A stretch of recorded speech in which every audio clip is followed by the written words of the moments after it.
sans l'Esprit Saint. Sans l'Esprit Saint, Dieu est lointain. Jésus est dans le passé et l'Évangile reste lettre morte. Sans l'Esprit Saint, l'Église n'est plus qu'une simple association, l'autorité une forme de domination, la mission une vulgaire propagande, la liturgie une conjuration des esprits et la vie chrétienne une morale esclavagiste. Prions. Viens Seigneur, nous t'en prions, viens au milieu de nous, de nos vies, de nos âmes et de nos cœurs. Amen.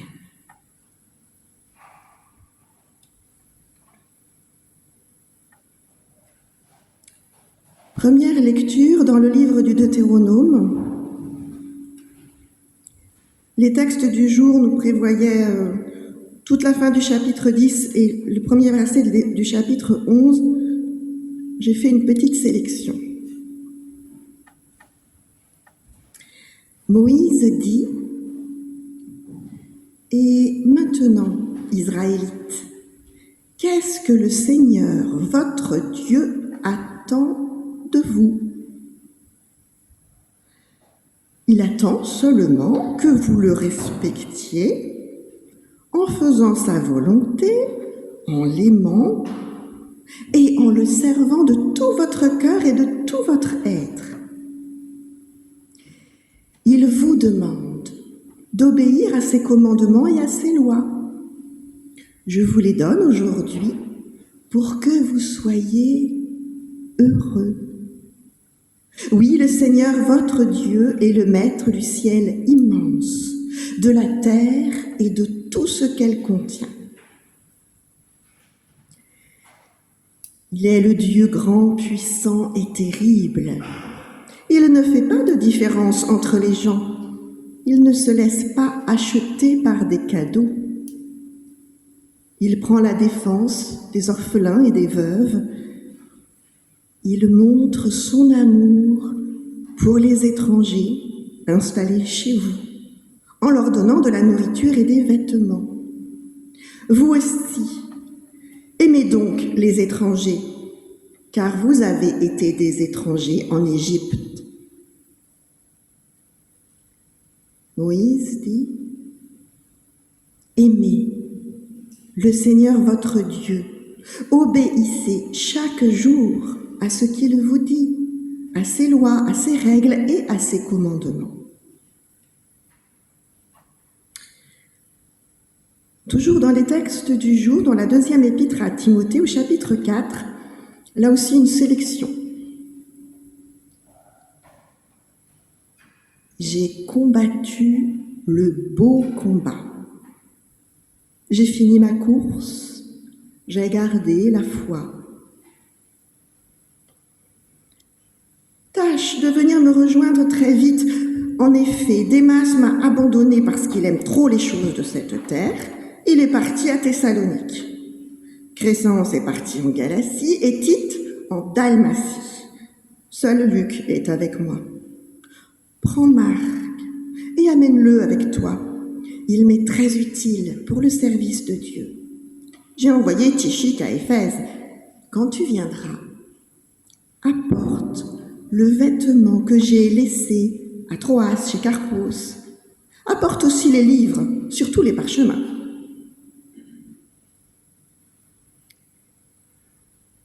Et dans l'évangile de Matthieu, au chapitre 25, les versets 37 à 40, et ça, c'était pas parmi les textes du jour. Alors, ceux qui ont obéi à Dieu diront au roi, « Seigneur, quand t'avons-nous vu ayant faim, et nous t'avons donné à manger, ou ayant soif, et nous t'avons donné à boire? Quand t'avons-nous vu étranger, et nous t'avons accueilli. Quand t'avons-nous vu dénudé, et nous t'avons donné des vêtements? Et étant malade ou en prison, et nous sommes venus auprès de toi? Quand donc? Et le roi leur répondra: je vous le dis, c'est la vérité. Chaque fois que vous avez fait à l'un de mes frères, à l'un des plus petits, à moi, vous l'avez fait.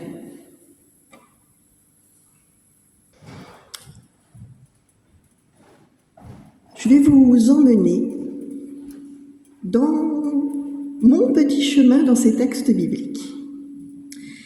Et nous commençons donc une forme de relecture par le texte de l'évangile de Matthieu, le dernier texte. Car les premiers seront les derniers. Non, parce que ce texte-là, je l'ai choisi particulièrement pour ce jour. Ce texte, en fait, c'est celui qui est censé justifier la diaconie en général et les aumôneries en particulier. Ben oui, quand on agit en tant que chrétien, on aime bien avoir, un parchemin. Alors rappelons-nous, juste au cas où vous ne vous en souviendriez pas, parce que vous ne connaissez pas votre Bible par cœur, pas plus que moi en fait, rappelons-nous que ce texte est situé après la parabole des 5, 2, 1 talents, avec sa conclusion choquante. À celui qui n'a pas, on lui retirera. Quelle étrange conclusion! Et il est incisé, c'est donc une parabole qui est au milieu d'un autre récit, le récit de l'annonce du jugement des nations. C'est le titre que l'on donne habituellement à ce passage dans nos Bibles. Mais l'annonce du jugement des nations, est-ce que c'est pas tout aussi choquant? Je ne vous ai pas raconté toute la parabole, je n'ai pris vraiment que le cœur. Pour faire un petit voyage dans d'autres textes de nos Bibles, dans l'évangile de Marc, il est évoqué le don d'un verre d'eau. Un verre d'eau donné à Jésus, un verre d'eau donné à n'importe qui, en fait, c'est un peu la même chose. Jean nous parle, lui, des personnes envoyées et reçues, et il le raconte comme dans une chaîne relationnelle. Si vous recevez celui que j'ai envoyé, vous recevez celui qui m'a envoyé. Et Luc propose quelque chose autour de l'écoute et du rejet. Écoutez, si vous n'écoutez pas, vous serez rejeté comme vous avez rejeté le message, avec une forme de réciprocité. Il y a un texte encore plus ancien qui fait un écho avec ce texte de l'évangile de Matthieu. C'est dans les Proverbes. Celui qui fait grâce aux pauvres prête au Seigneur, qui lui rendra ce qui lui est dû. En fait, dans tous ces textes, la relation à l'autre humain, à celui qui est mon prochain, si je prends la peine de m'approcher de lui. Cette relation, elle est comprise comme le temps et le lieu d'une relation à Dieu, au Christ. Et c'est le cœur de l'intention de toute rencontre en aumônerie. Être là. Simplement présent. Comme un être humain face à un autre humain. Il n'y a rien à faire. quand on est en aumônerie hospitalière, c'est pas nous les soignants. Il n'y a même rien à dire, parce que s'il y a besoin d'une parole particulièrement soignante, il vaut mieux laisser la place au psychologue. Il y a à être là, à être à l'écoute si la personne a quelque chose à dire. Il y a à être là, éventuellement à rester en silence, juste quelques instants.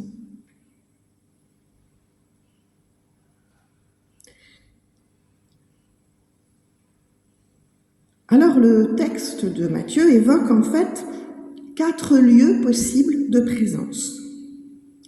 Le premier lieu, en réalité, c'est la totalité du monde. Ben oui, la faim, la soif, le vêtement. Partout sur la terre, il y a des êtres humains qui ont faim, qui ont soif et qui manquent de vêtements. Donc, partout sur la terre, il y a la possibilité de vivre une rencontre qui va, pour le coup, apporter quelque chose. En fait, ça se décline aujourd'hui dans notre monde, dans nos réalités, plutôt dans les actions humanitaires.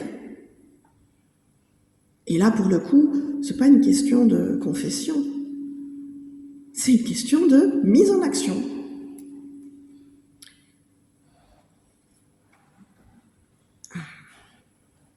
L'accueil de l'étranger. Eh bien, avec l'accueil de l'étranger, moi je vais évoquer une aumônerie qui est pratiquement inconnue, l'aumônerie des aéroports. Ça y est, depuis pas très longtemps, la Fédération protestante de France s'organise pour véritablement porter et accompagner les aumôneries des aéroports. Pourquoi des aumôneries dans les aéroports, dit celui qui n'a pas jamais pris l'avion? Ben, en fait, quand on est en transit entre plusieurs avions et qu'on n'a pas de chance du tout, on peut se retrouver coincé parce qu'on n'a pas le droit de quitter l'aéroport. On est dans la zone de transit, on n'a pas le droit d'en sortir sauf à passer la douane et à être autorisé à rentrer sur le territoire. Je connais au moins un cas de quelqu'un qui est resté dans la zone de transit pendant des années. Et les aumôneries aux aéroports, c'est donc accueillir ces personnes qui se retrouvent coincées, éventuellement dans l'angoisse, déboussolées, et éventuellement à devoir essayer de faire en sorte de suivre les prescriptions de leur confession, les rituels de leur religion, dans ce lieu. C'est ce qui justifie la présence des aumôneries dans les aéroports. Et c'est une présence multireligieuse, et c'est une présence, en fait, qui peut être très importante. Justement pour aider au vivre ensemble de personnes qui sont de cultures qui peuvent venir de la terre entière. Et parmi les 4 aumôneries qui sont organisées aujourd'hui en France au niveau de la Fédération protestante de France, ben, il y en a une qui n'est pas citée dans le texte. Et je voudrais en parler quand même un tout petit peu, parce que l'aumônerie aux armées, d'ailleurs c'est presque une des plus anciennes aumôneries en fait, elle a beaucoup d'importance, parce que la réalité de la présence des aumôniers auprès des soldats n'est-elle pas de prendre soin, au sens spirituel, d'être présent, au sens général, auprès de celles et ceux qui font face au plus grand de tous les dangers pour nous, à notre place et pour nous protéger. Et le plus grand de tous les dangers, c'est pas forcément la mort physique de l'être, mais c'est la mort de l'être humain, de l'humanité en profondeur. Car être autorisé à tuer, c'est ce qui est demandé, c'est ce qui est confié aux forces de l'ordre. Alors pas à tous, mais dans l'armée, là pour le coup, c'est assez clair. Ils sont armés, par définition. Ils sont donc confrontés à la responsabilité de décider de la mort d'un autre être humain. C'est donc le premier risque parce que c'est le risque de perdre sa propre humanité. Non seulement en accomplissant ce geste, mais tout simplement déjà en acceptant de l'accomplir, en acceptant qu'il est possible de tuer, qu'il peut être justifié de tuer. C'est pour ça qu'il y a aujourd'hui, dans la loi, dans un certain nombre de pays, l'autorisation, la possibilité de ne pas faire l'armée, de ne pas se confronter à cette question parce qu'elle est trop lourde ou parce que la réponse est posée. Je ne tuerai pas.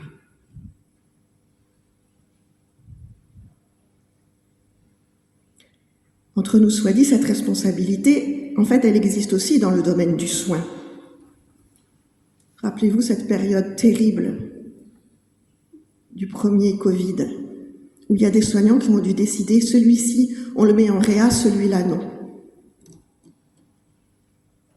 C'est une responsabilité de vie et de mort. Et puis, cette question, elle est tout aussi présente finalement dans l'accompagnement des personnes accusées, pour certaines condamnées, pour leurs actes envers d'autres êtres humains. Je ne parle pas seulement des gens qui ont tué, je parle aussi de ceux qui ont suffisamment fait souffrir quelqu'un pour que quelque part il y ait quelque chose de la mort qui soit dans la vie de ces personnes-là.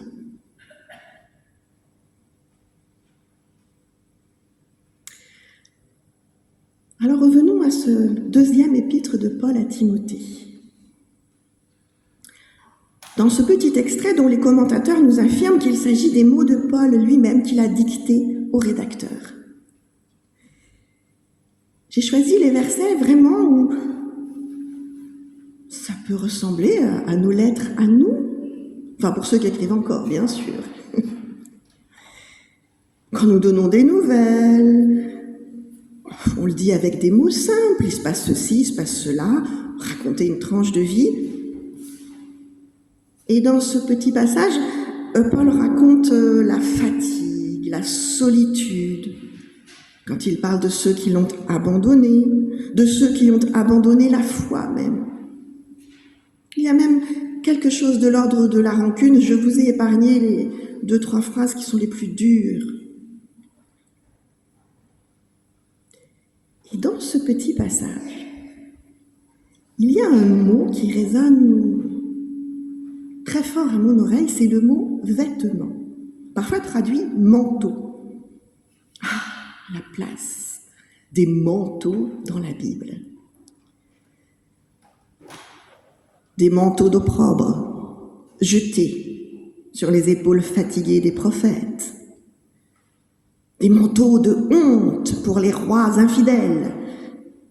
Des manteaux de chagrin et de larmes pendant les temps de persécution, les guerres et les deuils. Et puis, des manteaux et des rameaux jonchant le sol sur le chemin de Jérusalem dans un jour de joie et de liesse populaire. Et les manteaux de justice qui tiennent chaud à l'orphelin et à la veuve, à l'immigré. Il y a un petit lien là, avec le texte du Deutéronome que je vous invite à retrouver à présent, un texte qui parle d'accueil, qui invite à nourrir et vêtir celui qui vient d'ailleurs, qui cherche un havre et un lieu de repos. Et cette invitation, en fait, elle est indirecte. Parce que Moïse témoigne du fait que Dieu, le Dieu grand, puissant et terrible, ne fait pas de différence entre les gens, ne se laisse pas acheter par des cadeaux. Il prend la défense des veuves et des orphelins. Il montre son amour pour les étrangers installés chez vous, en leur donnant de la nourriture et des vêtements. Autrement dit,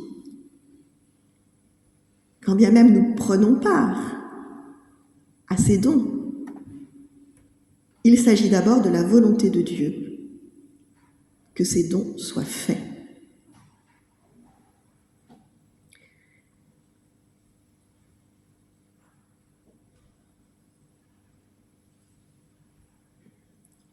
Entre nous soit dit,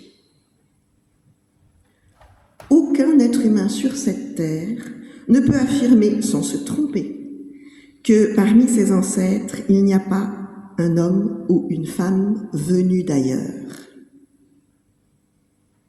Alors oui, c'est une chose que certains peuvent parfois s'efforcer d'oublier, de cacher. Mais nous ne sommes ici que de passage. Comme Abraham, vivre ensemble en tant qu'êtres humains, tous enfants de la volonté de Dieu, mais c'est aussi, peut-être surtout, accepter l'autre, sa présence, parfois imprévue. Qu'y a-t-il à craindre quand un immigré croise notre route, notre chemin? Y a-t-il à craindre d'avoir moins? Mais le bonheur n'est pas dans les choses, rappelez-vous la chanson. On veut nous faire croire que le bonheur c'est d'avoir. C'est pas là. Les nourritures, les vêtements, oui, nous en avons besoin, mais nous ne serons pas moins heureux d'avoir partagé ce que nous avons, puisqu'en fait, c'est pas vraiment à nous, puisque c'est à Dieu. C'est lui, le Maître. C'est lui qui fait toutes choses. Et dans ce texte de Deutéronome, il y a ce mot « heureux ». En hébreu, en fait, il n'y a qu'un mot pour dire à la fois le beau, le bon, le bien, c'est le mot « tov ». Et ce mot, dans le premier chant que nous avons chanté, il a été traduit « joie ».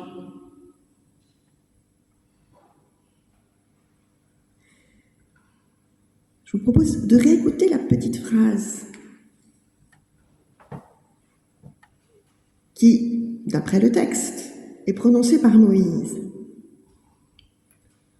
au sujet des commandements de Dieu.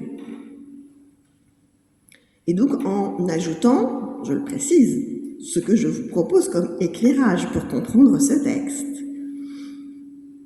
Ces commandements, je vous les donne aujourd'hui pour que vous soyez beau, bon, bien dans votre vie, sous son regard, sous le regard de Dieu. Oui, le Seigneur votre Dieu est le maître du ciel immense, de la terre et de tout ce qu'elle contient. Et quant au commandement, il y en a quelque chose qui est posé au début de ce texte du Deutéronome. Il attend seulement que vous le respectiez. Certaines traductions, vous le craigniez. Mais il ne s'agit pas d'avoir peur de Dieu. Il s'agit bien de reconnaître son autorité.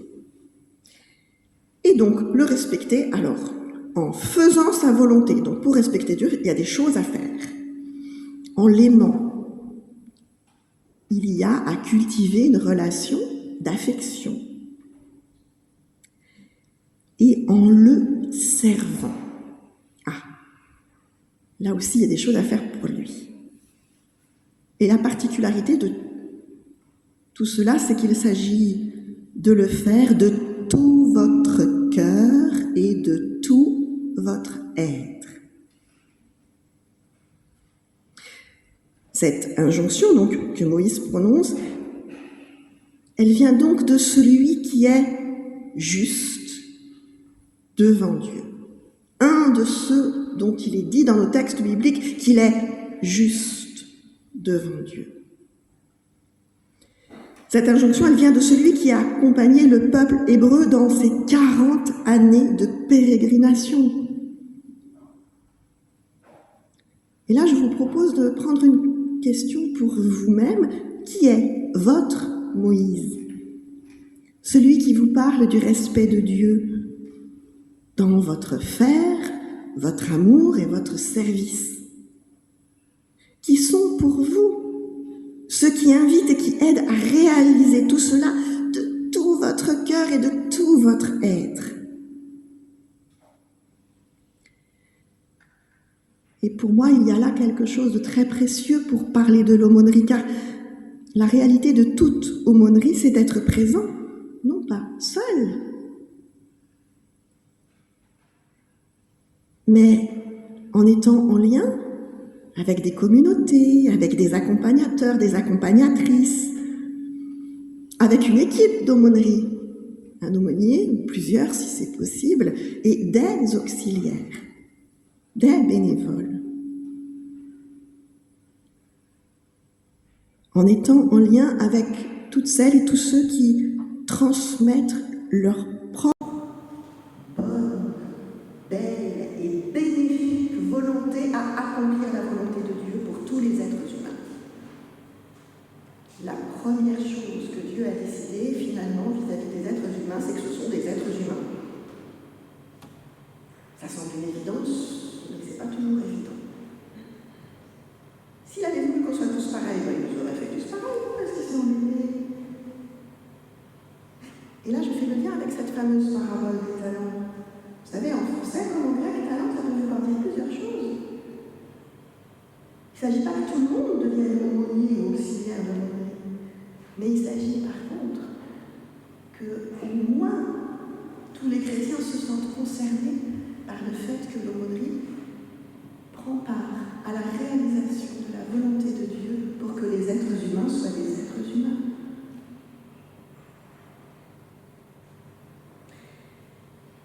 Je vous propose de terminer ce voyage dans la Bible en reprenant la fin de l'enseignement de Jésus en réponse à ces 4 « quand donc ?» Oui, quand donc?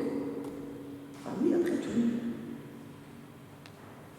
Après tout, c'est quand la dernière fois que j'ai donné à boire à quelqu'un qui m'a dit qu'il avait soif? Ah, puis c'est quand j'ai vu un étranger et que je l'ai accueilli.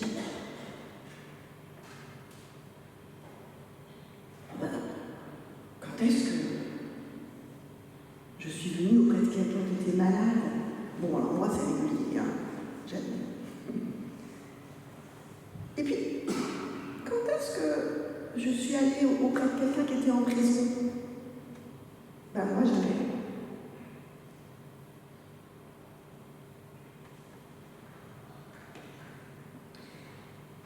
Et à la fin de la parabole, Jésus explique. Enfin non, le roi de la parabole répond. Amen, l'écho humide. Amen, je dis à vous. Chaque fois que vous avez fait à l'un de mes frères, voyez, il commence non pas. Il commence avec les frères. Il commence avec ceux qui sont frères et sœurs du Christ. Bon, on a bien compris, le Seigneur, c'est Jésus-Christ dans la parabole. Mais ce n'est pas moi qui décide par ma propre volonté qui est frère ou sœur du Christ.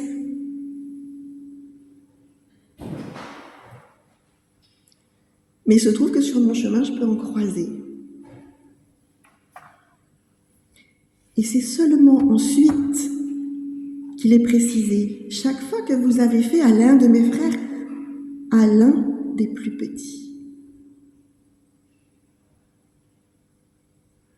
À moi, vous l'avez fait.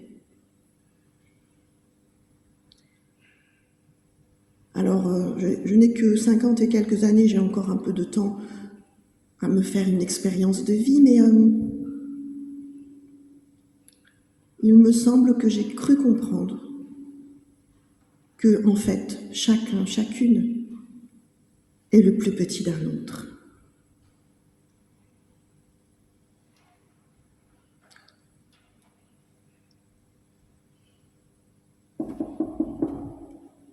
Oui? Bonjour, je fais partie de l'équipe d'aumônerie. Il existe une aumônerie, ici, une aumônerie œcuménique. Donc on peut vous accompagner si vous avez un besoin spécifiquement confessionnel. Mais on peut aussi juste être présent si vous avez besoin d'un peu de présence.